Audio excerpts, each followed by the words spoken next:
Now everybody that's listening to this thing's heard it anyway. Um,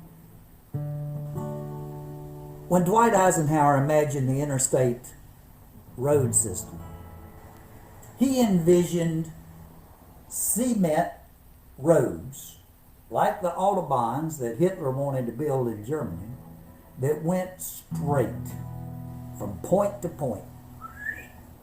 Lay it out as a grid across the entire United States, north, south, east, and west, right angles to each other, straight. No more going around oak trees and trying to get around big rocks. Go through it, blast it, push it out of the way. And that was pretty much the case with the interstate highway system when it was put together in the 50s, except for Winston-Salem, North Carolina, where the crooks got a hold of it. Yeah, there was a guy named Staley who owned steakhouses in Winston-Salem. Had several of them. Great restaurateur, great cooking, great restaurants. And he had one of them that was sitting on Hawthorne Road, and it would have been taken away by I-40. But the crooked politicians who were friends of Mr. Staley managed to get an S-curve on an elevated roadway put in I-40 to preserve Staley's restaurant, which if it's still there at all, I understand it's called the Rose and Thistle Coffee House or something. Might be a might be a thrift shop by now. But anyway, this curve was responsible for a lot of death.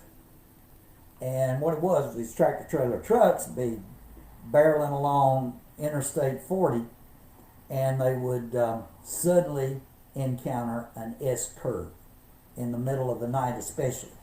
And it was very easy to foul up, and they would hit this thing and go right over the top and wreck, with great loss of life among the truckers. And one of these tragedies occurred when I was a kid, still living in Winston, if I'm not mistaken. And we had a guy named Roy who wrote, Roy Thompson, who wrote for the Winston-Salem Journal and Sentinel. Excellent writer. Best newspaper columnist you can ever imagine.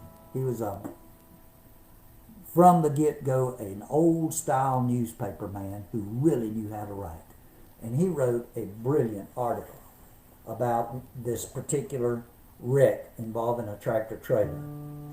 And the driver had just recently been married to a young lady in near Knoxville, Tennessee. And they had just had their first child when he met tragedy because of this S-curve that they put in Interstate 40 in order to preserve a now non-existent restaurant.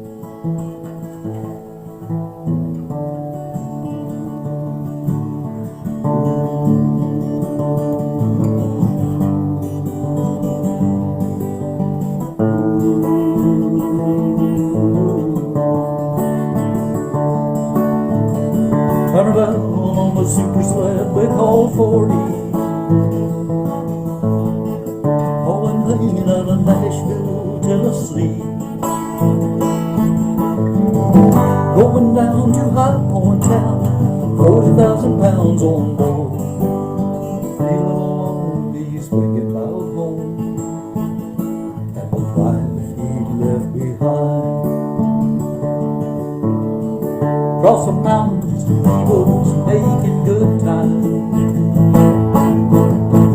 Nashville is a pain most any day, and the country is mighty pretty from Statesville to Van East.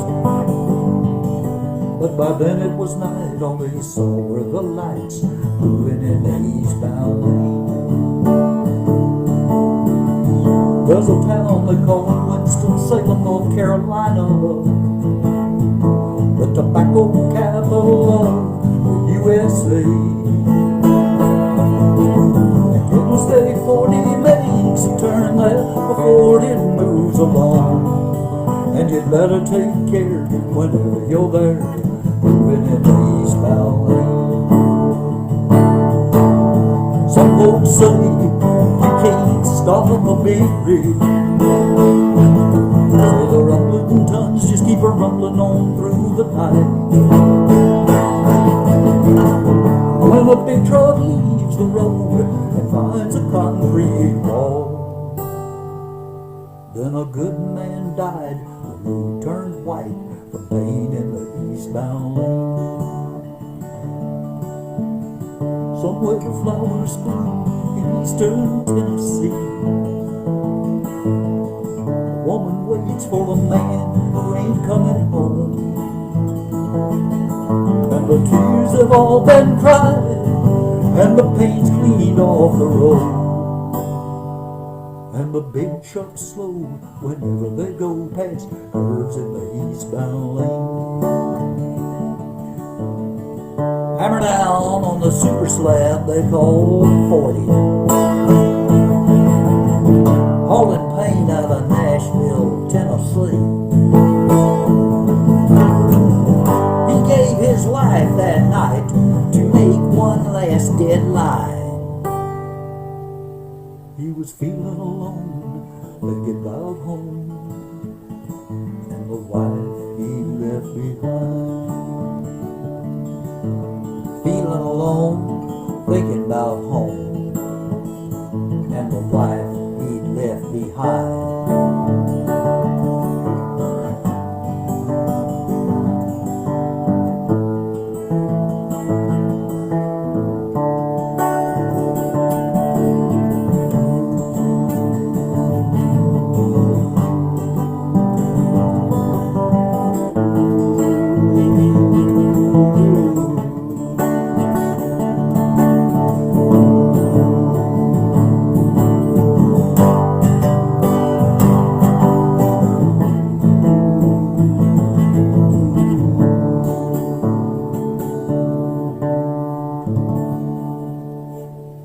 So anyway, I wrote that song based on Roy Thompson's newspaper article about it, and you can kind of tell,